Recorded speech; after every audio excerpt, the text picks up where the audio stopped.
How's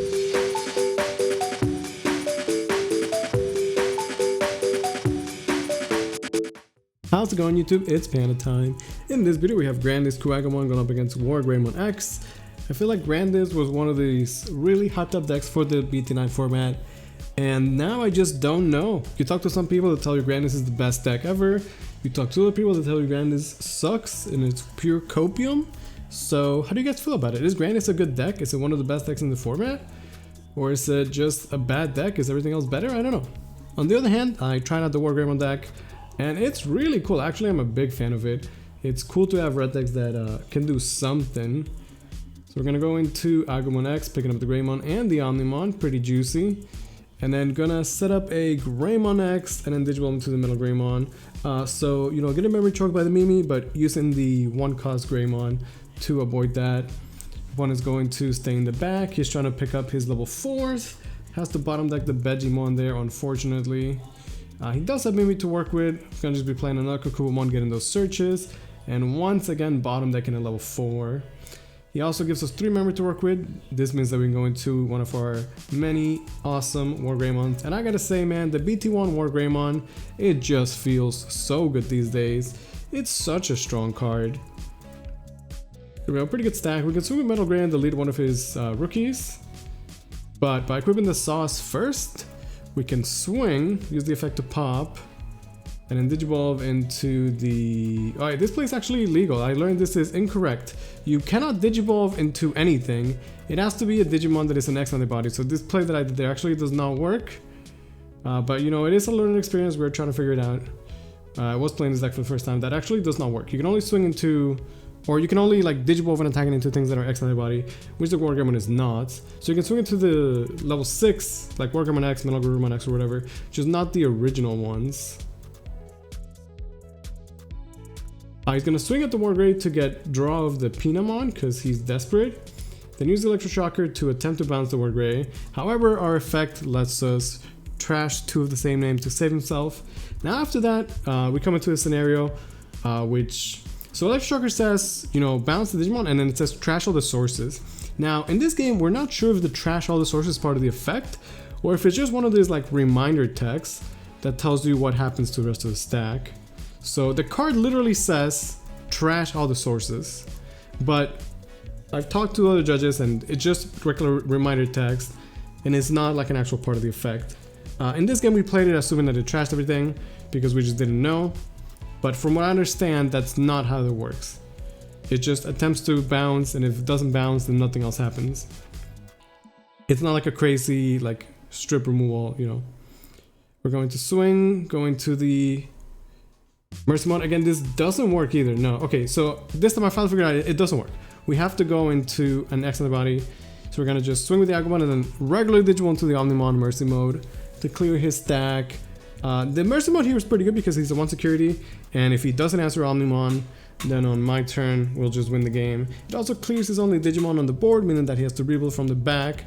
So it's a pretty good setup, a pretty good way to set up win condition. In my original Wargreymon build, I'm just testing out a bunch of different level 6s. Obviously, Blitz Omni is very, very powerful, and it's probably the ideal one. But I pulled the Altar at Mercy, and I was like, hey, you know what, let's test it out. And I'm also playing the X antibody Omnimon because, I mean, he's kind of cute in this deck, right? So basically your opponent wasn't able to set up his perfect stack right away, was whiffing on the 4s, gave us a memory to work with, and by the time that he could maybe get the stack, it was just too little too late, right? Which is like, I think the very basic and classic thing that you're gonna see in all these quote-unquote OTK decks that we were talking about, right? Like you sit there in the back trying to build your perfect stack, but while that's happening, like your opponent's still playing the game, they can just rush you down. Gonna go into a Cool Boy, just absolutely whiffing, and then go into a Gabu X and Greymon X. So not gonna be getting any double stacks, but at least we do have Rookie into Champion.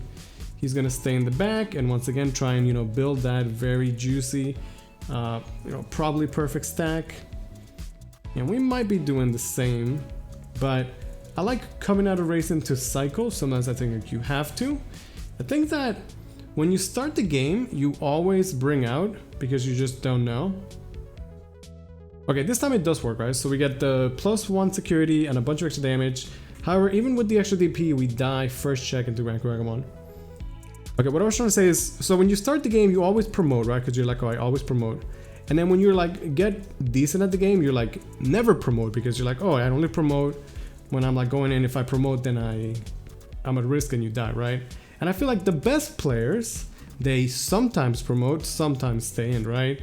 Because promoting is good. It's just sometimes you are punished for it. And you have to know when it's correct to do so. Like, you can't just sit in the back forever waiting for your perfect stack. That's not really how the game works either, right? So I guess what I'm trying to say is that you should have a healthy balance of both. And it's bad if you're always promoting. And I know a lot of players that they just never promote, they just sit in the back trying to build the perfect stack. And that's gonna cost you a lot too. So he goes into the Grandiskuwaga for a discounted cost. Gives it the secret attack +2.